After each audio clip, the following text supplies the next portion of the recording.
Welcome back.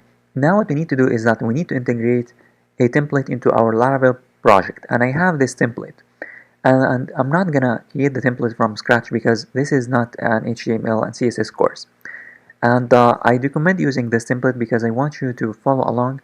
However, if you have your own template that you want to use, you can use it, but you need to follow the steps precisely um, in order to integrate this template into your Laravel project. Let's start by opening the template as well as the project. So I'm going to open both.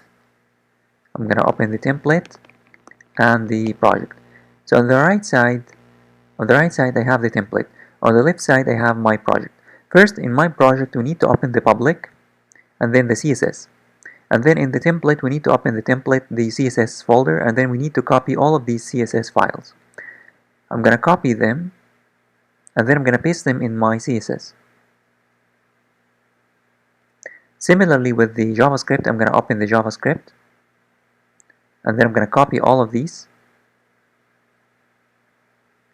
and then I'm going to paste them in the JavaScript folder here. With the images, we need to copy the images folder and then paste it in the public here. Finally, we have the fonts. I'm going to copy the fonts folder, and then I'm going to paste it in the public folder, and we are done with the first step. The next step is to include the HTML files. So let me start with the index. So we have the index. I'm going to open the index,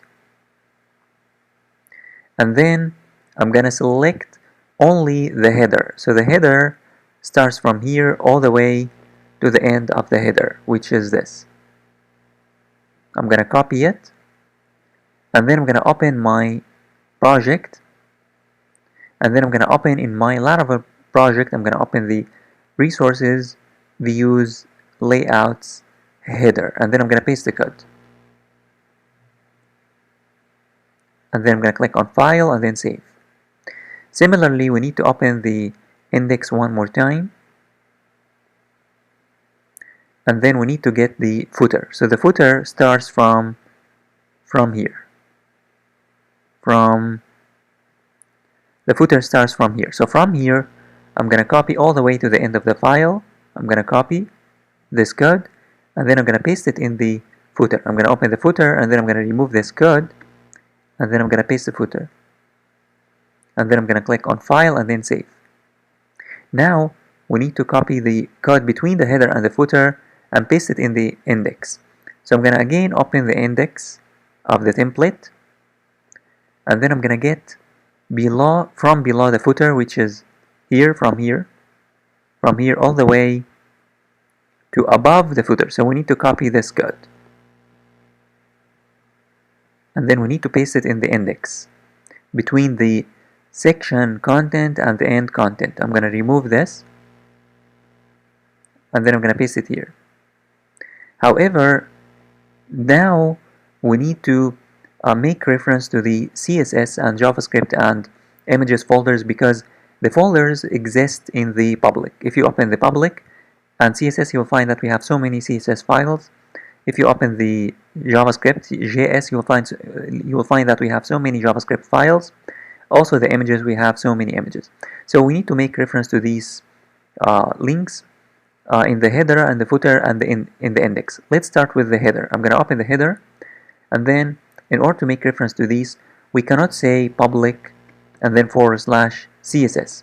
We should use a function called asset. I'm going to say double curly braces and then asset, and then I'm going to pass the link into the asset function. So we need to use this function, and we need to do this to every single JavaScript, CSS, and image we have in the template. So it's going to take some time, and you need to be careful because the syntax has to be the same, correct. It must be correct. So here we have this image. We need to say double curly braces and then asset, and then we pass the URL into the asset function. We have this CSS.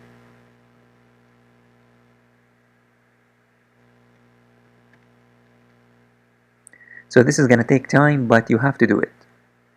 If the URL is HTTP, just leave it as is. So here we have this image. We need to say double curly braces and then asset, and then we pass this into the asset function. We have here this image. We need again to say double curly braces and then asset, and then we pass this into the asset function. And then we close the curly braces at the end. And we have this image. We need to say double curly braces and then asset, and then we pass this into the asset function. Now let's move over to the footer. In the footer, we need to do the same thing with the JavaScript files. So I'm going to say double curly braces and then asset, and then I'm going to pass this into the asset function.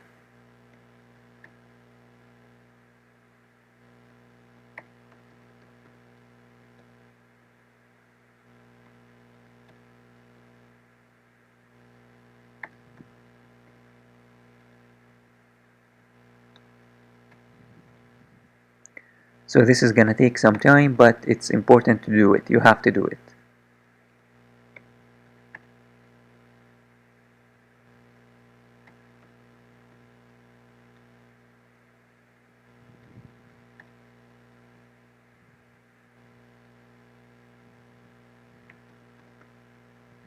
Now we need to do the same exact thing, but in the index. Let me open the index. In the index we have images. So if you scroll, you'll find that we have this image. We need to say double curly braces and then asset, and then pass this into the asset function. We have this image as well, double curly braces and then asset, and then we pass this into the asset. We have this as well, double curly braces, asset, and then pass this into the asset function. And we are almost done. We are almost done. This is the last image.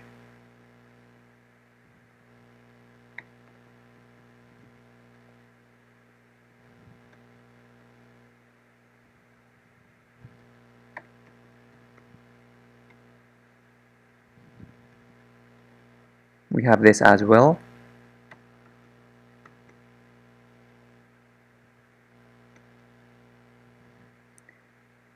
So this is this one as well.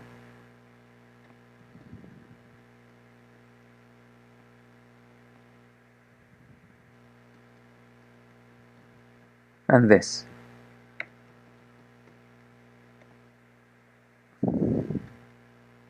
And we are done.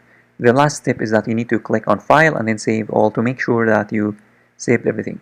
And I want you also to double check the syntax so that you don't have any typos.